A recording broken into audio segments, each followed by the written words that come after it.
August 29, 2005. We knew this was going to be a catastrophe. 3 minutes, it went from the ground to the roof. Who was at your house with you? My wife. And where is she now?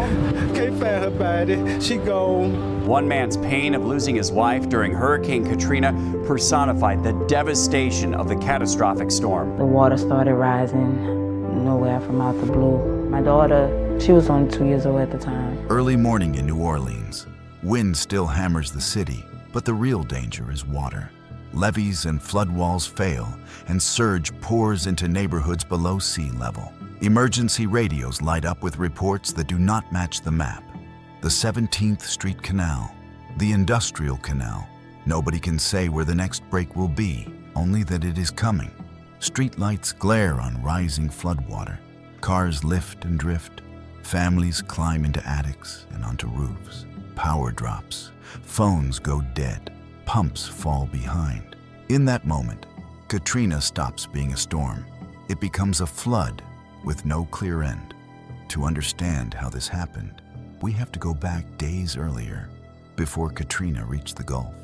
Hurricane Katrina did not begin as a clear threat to New Orleans. It formed in late August 2005 as a tropical system over the Bahamas.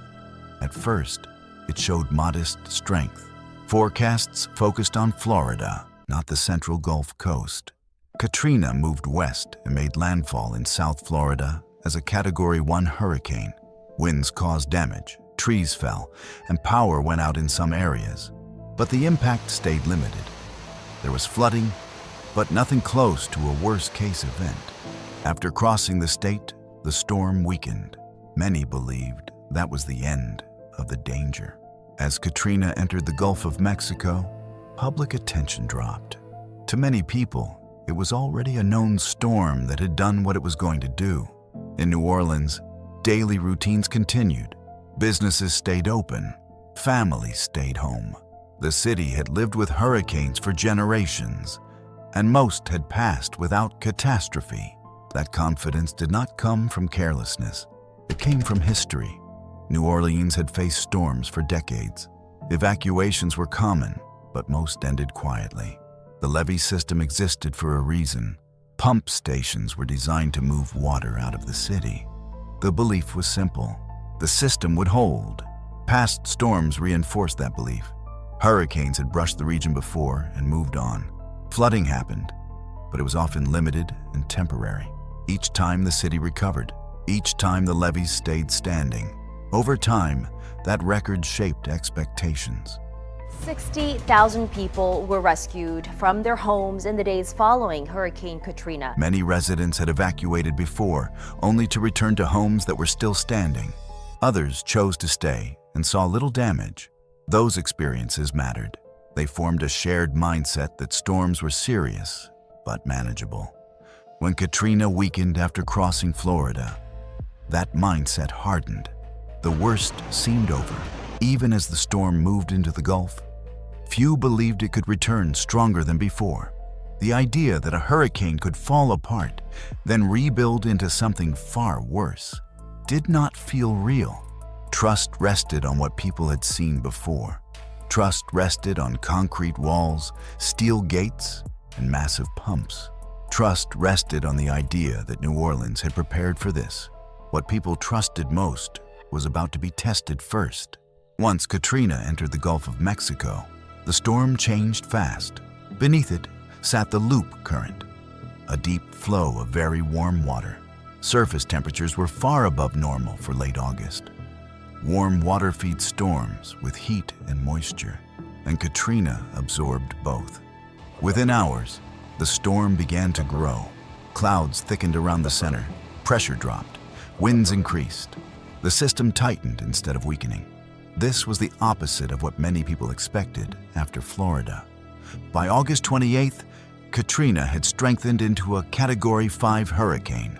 Sustained winds reached about 175 miles per hour at peak strength. The National Hurricane Center issued urgent advisories. The tone shifted from concern to alarm. Forecast tracks pointed directly towards southeast Louisiana, but wind was only part of the threat. Forecasters focused on storm surge, the wall of water pushed toward land by wind and pressure.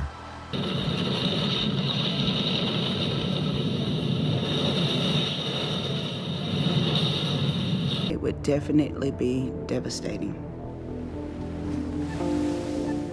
Projections showed surge heights that exceeded the design limits of New Orleans' levee system. Some areas could face more than 20 feet of water. Those numbers were serious, but they were hard to picture. New Orleans sits below sea level. Large parts of the city depend on levees, flood walls, and pumps to stay dry. When water rises outside the system, it must be kept out. If it gets in, it cannot drain on its own. Warnings explained this risk, but the language was complex. Surge maps, elevation charts, and technical terms made it difficult for many people to grasp what was coming. Wind categories were easier to understand. Category 5 sounded dangerous, but it did not explain what water could do once defenses were overwhelmed. Public attention stayed fixed on the wind. The idea of a surge breaking through levees felt distant. Many believed the walls had been built for exactly this kind of storm.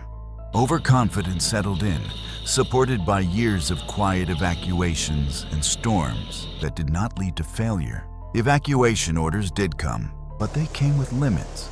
New Orleans had a large population without cars. Many residents relied on public transport that was already strained. Some had medical needs. Others had nowhere to go. Leaving was not a simple choice. Officials faced a hard balance. Evacuating too early risked gridlock and panic. Waiting too long risked trapping people inside the city. As the clock ran down, options narrowed. Another problem sat beneath the surface. There was no shared memory of levee failure. Storms had passed before. The walls had held. Pumps had worked.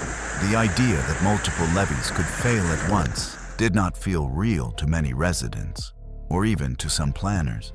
Warnings existed. Forecasts were clear about the storm's strength and direction. Surge projections showed danger beyond experience. Yet urgency did not spread evenly. The message lost force as it moved from maps and briefings into daily life. Many people went to sleep believing the system would protect them. They trusted the walls, the gates, and the pumps. They trusted what had always worked before, but the storm was approaching with more power than the system had ever faced. What happens when the protection meant to hold the water back begins to fail? Katrina reached the Louisiana coast in the early hours of August 29, 2005. The storm made landfall near the town of Bourras as a powerful hurricane. Winds tore through coastal communities. Roofs peeled away. Trees snapped. Power failed across wide areas of southeast Louisiana. Along the Gulf Coast, storm surge rose fast. Water pushed inland from the sea, flooding low-lying areas and swallowing roads. Entire stretches of the coast disappeared under moving water. For towns closest to landfall, this was the moment of greatest impact. Buildings were damaged or destroyed. Boats were thrown onto land. Communication went quiet as towers failed. Farther inland, in New Orleans, the night felt tense but controlled at first. Wind battered the city. Rain fell hard, but many residents believed the levees were doing their job. The system had been designed to keep water out. For hours, that belief seemed justified. Then the failures began. Not long after sunrise, reports came in of water where it should not have been. Along the Industrial Canal, flood walls gave way. Soon after, breaches appeared along the London Avenue Canal. The most severe failure occurred at the 17th Street Canal, one of the main drainage routes for the city. Water poured through the broken flood walls and into nearby neighborhoods. New Orleans sits below sea level. Once water entered the city, it did not flow out. It spread. Low-lying neighborhoods filled quickly. Streets turned into rivers. Cars floated off roads and slammed into buildings.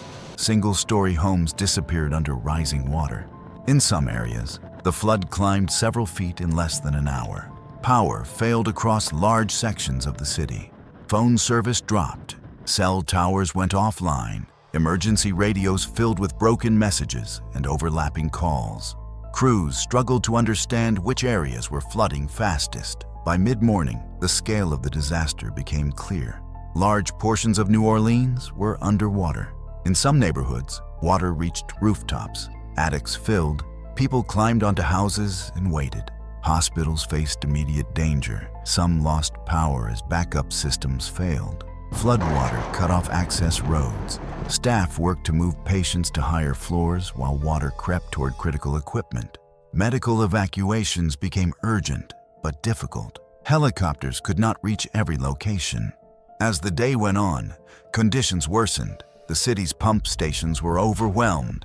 Pumps depend on power. With electricity gone, many could not function. Even where generators worked, the volume of water exceeded capacity. By nightfall, much of New Orleans was dark and flooded. Tens of thousands of people were trapped. Some waved towels or flashlights from rooftops. Others broke through ceilings to escape rising water inside their homes. Families spent hours, then days, waiting for help. Rescue operations struggled to gain momentum. Local emergency crews were stretched thin. Boats were limited. Fuel was scarce. Roads were impassable. In many cases, help could only arrive by air. People began moving toward places they believed would be safe. The Louisiana Superdome, meant as a shelter of last resort, filled quickly. Thousands arrived with little more than what they could carry. The building lost power. Temperatures inside rose. Supplies ran low. Sanitation failed. The New Orleans Convention Center became another gathering point. Unlike the Superdome, it was not prepared to serve as a shelter. There was little food, little water, little medical care. People waited for assistance that did not arrive on time. Outside the city, images began to spread. News footage showed flooded neighborhoods, rooftop rescues, people wading through deep water carrying children and pets. National attention grew as the scope of the disaster became impossible to ignore. Days passed, and conditions inside the city remained dire. Rescue boats moved slowly through submerged streets. Helicopters lifted survivors from roofs and freeway overpasses. Many people had been without food or clean water for days. Heat and exhaustion took a toll. Medical needs increased. Deaths were confirmed as rescue teams reached homes where people had not survived. Some drowned in their houses. Others died from heat, illness, or lack of care. Each recovery added to the growing toll. The National Guard arrived in greater numbers as the situation escalated. Troops helped with rescues, security, and supply distribution. Order was gradually restored in some areas, but the damage was already done. Entire neighborhoods were empty, except for water and debris. Cars rested upside down. Furniture floated against buildings. Personal belongings drifted through streets where people once walked to work or school. As water levels slowly stabilized, another reality set in. Even when the flooding stopped rising, it did not recede quickly. Pumps could not clear the city overnight. Some areas remained underwater for weeks. Families who returned to their homes found devastation inside. Walls were stained with high water marks. Floors were ruined. Mold spread fast in the heat and moisture. The smell of floodwater lingered everywhere. The human cost became clearer with time. More than 1,800 lives were lost due to Katrina and its aftermath. Hundreds of thousands were displaced. Many never returned to New Orleans. What began as a powerful hurricane became a full collapse of a city's defenses. Each hour brought new failures. Each day deepened the damage. The impact spread far beyond wind and rain. When the water stopped rising, the suffering did not. Katrina caused extreme damage because several limits were reached at the same time. No single problem explains what happened. The storm's power came from natural forces and human systems that failed together under pressure. The science mattered first. As Katrina moved into the Gulf of Mexico, it passed over the loop current. This current carries very warm water deep below the surface. Unlike shallow heat, this energy does not cool quickly when a storm passes over it. Katrina kept pulling heat and moisture upward, allowing it to grow stronger instead of weakening. That heat fed a massive wind field. Katrina was not just intense at its center. Its winds stretched far outward. This size mattered. Strong winds over a wide area pushed huge volumes of water toward the coast for many hours. That movement created storm surge, the rise of seawater driven inland by wind and pressure. Storm surge is not a wave. It behaves like a slow-moving flood from the ocean. As water piles up along the coast, looks for low ground. Southeast Louisiana offered plenty of it. New Orleans sits in a shallow bowl. Large parts of the city are below sea level. Water wants to flow inward, not out. When the surge reached the levees, pressure built against walls that were never meant to hold that much force for that long. The wind field made this worse. Katrina's size kept water pressed against the coast, even as the center moved inland. That sustained push stressed flood walls beyond their limits. The science alone was dangerous. The systems meant to protect the city added another layer of risk. The levee system around New Orleans was not a single wall. It was a network of earthen levees, concrete flood walls, gates, and pump stations built over decades. Many sections were designed to older standards. Some flood walls were built on weak soil. Others relied on assumptions that did not match real conditions. Maintenance and oversight also mattered. Responsibility for levees was split across agencies. Gaps existed in inspection and repair.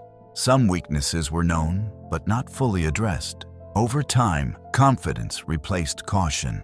Pumps were another limit. New Orleans depends on pumps to move water out of the city. These pumps need power. When electricity failed, many stopped working.